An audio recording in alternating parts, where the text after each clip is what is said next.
There have been two major ideas within the computing community within the last decade. The first was time sharing, which was being advocated very hard at the beginning of the decade.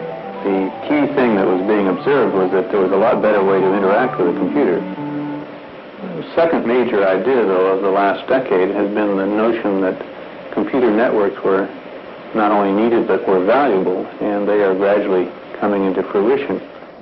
The computer technology has been moving in a way that nothing else people have ever known has moved. Here's a field that gets 1,000 times as good in 20 years.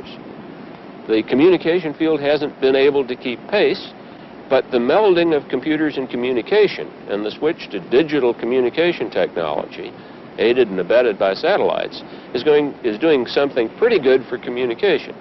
The problem is much like small civilizations or small cities trying to develop separately and not having any way of sharing what they learn with other groups. And if that continues to happen, you don't have a civilization. So that the necessity was to provide a mechanism so that what was learned one place could be transferred effectively and directly to other places without redoing it all and learning it all over again at each place.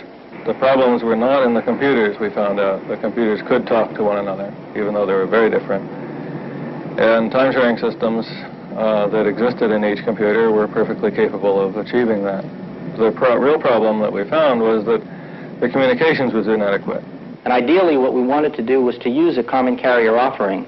Unfortunately, there was no wideband switched common carrier offering at the time. Our problem at BBN was to build a new kind of digital communication system, employing wideband leased lines and message switching. Message switching is where each path is not established in advance and each message carries an address. We wanted this new communication system to support all the various kinds of resource sharing, which were so important. At the same time, we wanted to build a digital communication system which would stand in its own right as a better, more economical, a higher performance, and faster and more reliable digital communication system.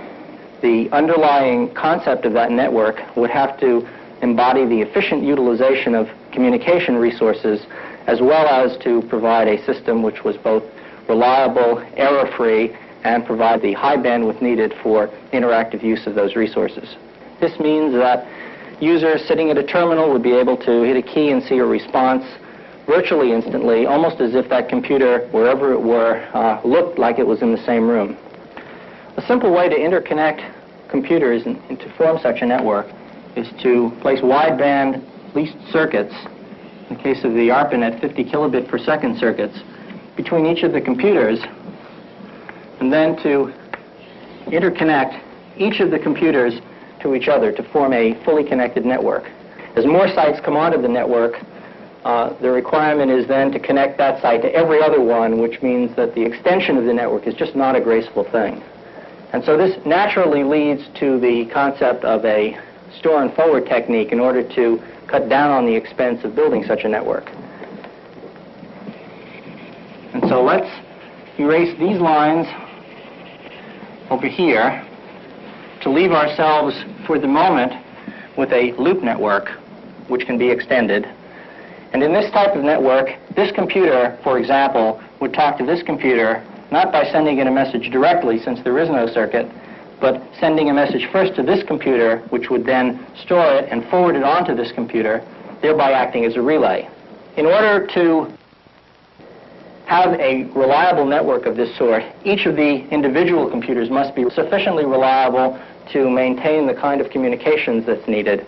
But unfortunately, most computer installations are just not reliable enough, and this leads to the notion of a small mini processor to take on the functions of the computers and to allow a single design to then be propagated among all the installations, so that we would put a little mini processor at each computer, like that, disconnect the 50 kilobit circuits linking the computers themselves, and then interconnect these little mini processors, or IMPs, with the wideband circuits and interconnect the computers to the imps in this fashion. Now, such a network would then operate essentially in the same fashion as the previous one, with this computer talking to this computer by first sending a message to its imp, having this imp relay it to this imp, and this imp relay it to this imp, and then this imp deliver it to the final destination. Now, this kind of a network can be made to be extremely reliable, since an effective control can be placed upon the design of each of these imps, since there is no large political problem in getting a large number of sites to cooperate in the design and building of the communications part of the system. We operate a network control center here at BBN in Cambridge, and each imp, every half second, sends us a little message telling us how it feels and how each of its lines are and how each of its hosts are and what kind of loading it's got. And we man that center 24 hours a day, and we use those status reports from the imps to generate statistics about network performance and also to alert the operators to any immediate needs for maintenance, either in circuits or in imps. Here is an instance of the Arpanet as it was recently configured, as you can see, with some 25 or 30 sites in it. The transmission of a message, say, from a node over here to a node over here might go as follows. The computer at this point would send a message into its local imp, which would break it down into 1,000-bit packets. The packets would then be transmitted from imp to imp along a route selected by the imps themselves. At the destination imp, the packets would be reassembled in the proper order and delivered to the computer. And then a message would go back along perhaps a different route to indicate that the original message was received. The whole transmission cycle typically takes no more than a few tenths of a second. The system is completely independent of the ups and downs of small numbers of lines. For example, if this circuit over here broke in the midst of the transmission, the message had gotten that far, it might then backtrack, go back here, and possibly take some other route until it gets to the destination. There is error checking in between each imp, so that in the transmission from this node to this node, the message that was sent would actually be error checked and an acknowledgement would be sent back. And then from here to here, it would be error checked, and if it got correctly accepted, an acknowledgement would go back, and so forth along each set of imps along the path. A very unusual feature of this system, which I think is quite new, is that it's possible for us to debug any of the running imps in the field. We can actually examine core, test them, restart them, and even reload the program from our Cambridge location. In order to add a new resource into the network,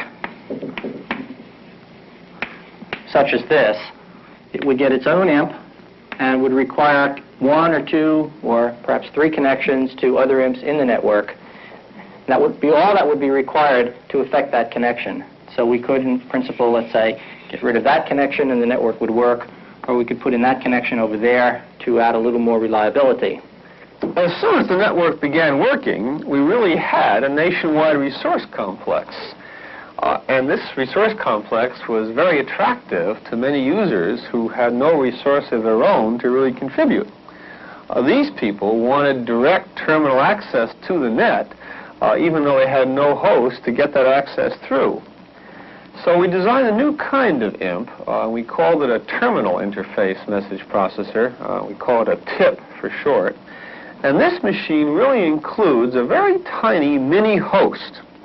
With this TIP, many different kinds of terminals can be directly connected to the TIP or can be dialed in through low-speed lines to the TIP and can provide access to the entire nationwide resource pool to users at various kinds of terminals. Let me illustrate such a device down here, which can then be connected into the network. It's nothing more than an imp, and yet terminal devices, some large number of them, can directly connect to that device. The most immediate cost benefit of the network for a new user is the hardware resource sharing, of being able to get at large computers, time-shared computers, and other specialized computer capabilities throughout the country that meet his needs. This eliminates the need for him to have a medium-scale machine that does everything in a mediocre way. Specialized hardware facilities tend to be expensive but very efficient. If there isn't any way to distribute their use, to make it available all over the country or all over the world, it may be economically impractical to provide them because there isn't a large enough need for them in any one place. On the other hand, if they can be distributed, then specialized hardware facilities can be very effective and can let us do things that we couldn't otherwise do. In the case of the large superfiles, the 10 to the 11th bit weather file, which we're putting on the ILIAC, for example, these would never be available without it being on the network, because it wouldn't be worthwhile for one person to have it all himself. The thing that makes the computer communication network special is that it puts the workers, the team members who are geographically distributed, in touch not only with one another, but with the information base with which they work all the time. So that when they get to developing plans, the blueprints, as it were, don't have to be copied and sent all around the country. The blueprints come out of the database and appear on everybody's scopes, and the correlation, the coordination of the activity is essentially right there in the computer network itself. And this is obviously going to make a tremendous difference in how we plan, organize, and execute almost everything of any intellectual consequence. The main point about the data file sharing is that you don't want to update it and maintain it at many places simultaneously. This becomes even very error-prone, if not very costly. Well, it must be amusing to anyone outside the computer field to watch people inside it rewriting, recreating the same old programs over and over and over.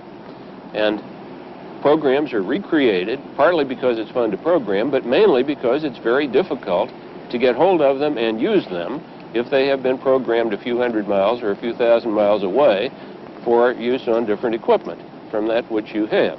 Now, the network idea makes it practical to use those programs on the machines for which they were written and on which they have been debugged and tested and checked out.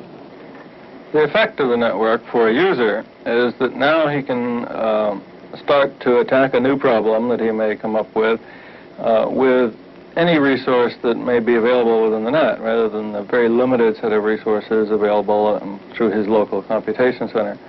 This has a tremendously valuable effect, because as he starts to look at a problem, he can use any language, he can use any resource. The reliability is higher because he can choose between several machines for a particular run.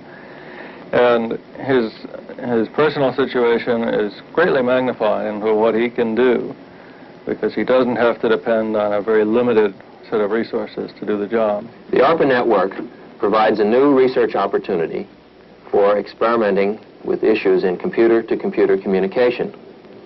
To make computers talk to each other, a number of functions normally performed by human users must be moved into computer programs. To gain some hands-on practical experience with computers talking to each other, we extended an air traffic control simulator which we had previously developed. Using this as a model, we partitioned the simulation into a number of airspaces. Using the Arpanet as a communication medium, we were able then to couple a number of these independent simulations together, making them talk to each other for purposes of handing aircraft off and for changing flight plans and the like. We are able to dynamically reconfigure one of these multi-computer simulations by ordering the simulation program for one particular area to move into another computer in the middle of a simulation run. The net effect was an ability to conduct a large simulation exercise involving several autonomous programs in several independent computers. We believe that this is an interesting example of future network capabilities in failure tolerance and in automatic load leveling. One of the things that is coming out as people begin to use the network more and more is that they must have, at the nodes of the network, computers which are of a multix-like class, or essentially a major computer utility, which is capable of, of manipulating information, because the network itself doesn't hold information, doesn't keep information. It's an important design criteria, in fact. Research now going on will someday permit a network user to log in and not really care where his computation takes place. With a distributed operating system, the user will log into a network of computers, the system deciding which computer can best perform his job. This development will make possible much more efficient and reliable use of computers. Now, the interesting thing is that as time goes on, we find that the powerful nodes also need the network. Because as one begins to take on larger and larger problems, one builds systems which one becomes more and more dependent on, which one must be more and more certain are up and running. And in order to do that, one has to have tremendous reliability against all kinds of catastrophes. The user of distributed operating systems will know a new kind of reliability. For example, his files could be backed up on more than one site, so that if one of the sites should go down, he could obtain his files from another site in the network. I'm involved in the ARPA program to develop a speech understanding system, and I think that that program illustrates some potentials of the network. This is a program that involves, at the present time, 8 laboratories. Some labs will develop some subsystems and others other subsystems. Maybe 2 or 3 will develop entire speech understanding systems, but even then it's unlikely that one of them will have the best of everything. There's also a need for a database of controlled and well-understood speech samples for use in development and in testing of the various subsystems and overall systems. And finally, there's the requirement that the people involved in all these projects communicate with each other. The Network Information Center, which is located at Stanford Research Institute in California, sees the network as this multi-leveled experiment in resource sharing, where the resources available are people, computers, data. At one level, you've got the technology that's implementing the network, the circuits that send the bits from place to place. At another level, you've got the protocols and procedures that allow data to be shared, computers to talk to each other, and so forth. And at other levels, you've got the facilities which allow people to get together who are geographically dispersed and allow them to work together and find out information, resources, and so forth that they need to do their job and bring them together. So we see our job as twofold. One, to provide information about resources, about people, about the network that people need to bring these things together to do their job. And then once they've gotten together, these things, particularly groups of people, we'd like to provide services that will aid their collaboration and their working together. The success of a network will depend, by and large, how the user views it. You have to give the user something more than he gets at the present time, otherwise he's not going to be particularly interested in the network, and there are lots of political problems associated with that. He presently has a computer center. The computer center, by and large, provides some kind of service for him.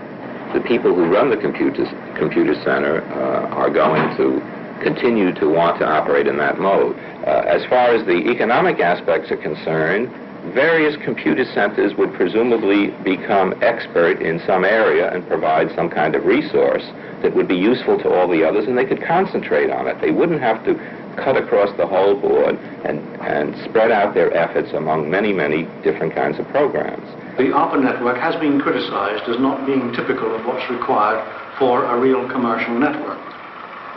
Well, let's look at what present-day commercial networks do. First of all, they're only built by very big companies who can afford the expense of the design and the long lines and so forth. And secondly, they're built around special applications. This scheme of private purpose-built networks is, in my view, a completely false idea of what the future of data communication will be. It seems to me that data communication for a company must evolve in the same way that the company evolves. Organizations change, they merge, they introduce new services, so that in principle every terminal on the network, every computer in the company and the computers of different companies all have to be able to interconnect. This means that the subscribers of the network are a great variety of different terminals, quite unlike the telephone network. And to my mind, this implies the packet switching principle. It requires that the terminals interconnect at the level of messages and not at particular speeds. Well, clearly a public switch network is needed, and I don't think many people would now disagree with this. But it must be very versatile and able to connect terminals of very widely different types. In my view, the communication and the computer people haven't yet really begun a proper dialogue. They're not yet speaking the same language. The thoughts of the communication people are still rooted in the technology of the telephone network. And I think it's necessary, very necessary, for computer people in the future to learn more about the problems of these networks, so they can really join in this dialogue, and in this way we can get the kind of data network that we need. Well, it's been hard to share information for years. The printing press, of course, was the great step into sharing information, but the printing press didn't essentially handle the problem of distributing it. It handled the problem of copying it. And we have been needing for a long time some better way to distribute information than to carry it about. The print-on-paper form is embarrassing because in order to distribute it, you've got to move the paper around, and lots of paper gets to be bulky and heavy and expensive to move about. There are 90 million checking accounts in the United States. These are in some 13,000 banks. And on the average, there's a check written on each one of these accounts every business day. About 100 million checks every business day. And that's 100 million pieces of paper. If we get into a mode in which everything is handled electronically and your only identification is some little plastic thing you stick into the machinery, then I can imagine that they want to get that settled up with your bank account just right now and put it through all the checks. And that would require a network. And we have our own network, which links the Federal Reserve offices, there are 37 of them, and they in turn are linked with commercial banks in their communities. That linkage is not yet complete. The kind of communication required is exactly that provided by a computer communications network. A kind of communication in which you can get in for a tenth of a second or for a hundredth of a second or a thousandth of a second, do your job and be over with it and let somebody else use the facilities. There is some resistance to changes in people's money habits. Many people like to get currency. They like the feel of it. Other people don't like to have this mechanized and made a matter of record on a bank account because the husband doesn't want a wife to know, what his income is. There isn't any real need to change things just for the sake of changing, but I tend to believe that things are going to be considerably better for a lot of people when and if we ever get changed over to an essentially electronic base. It's just fundamental that if one wants to deal with information, he ought to deal with the information and not with the paper it's written on. The network now costs us 1/10 the cost of mail for moving paper, and this cost will continually go down as labor costs go up, so that it's quite clear that material will be moved and handled and stored in computer systems rather than in filing cabinets. Right now, it's possible to buy for about $1 million an information store that will hold the equivalent of about 100,000 books. So one can buy the store for a book for about the same amount as he can buy the book. So that if everyone had a display console in his home and in his office, he could be reading from electronically stored information instead of from a book. And the difference is he could have access to anything he wanted to read instead of just what was within reach. Well, it turns out to be surprisingly inexpensive if you get wideband transmission facilities to send the stuff right when it has to be read, instead of sending it to a local bookstore or local library in the hope that it might be read. The network experiment, to be successful, has got to include more than just the technology of getting computer A to talk to computer B. It's got to include the human institutions that will bring together these resources and people to solve real problems of real people. The processing and distribution technology and the storage technology are going to make it possible to get over onto a new technological base for intellectual efforts before our ponderous social processes will let us. I think more people ought to get in there and think about the social processes.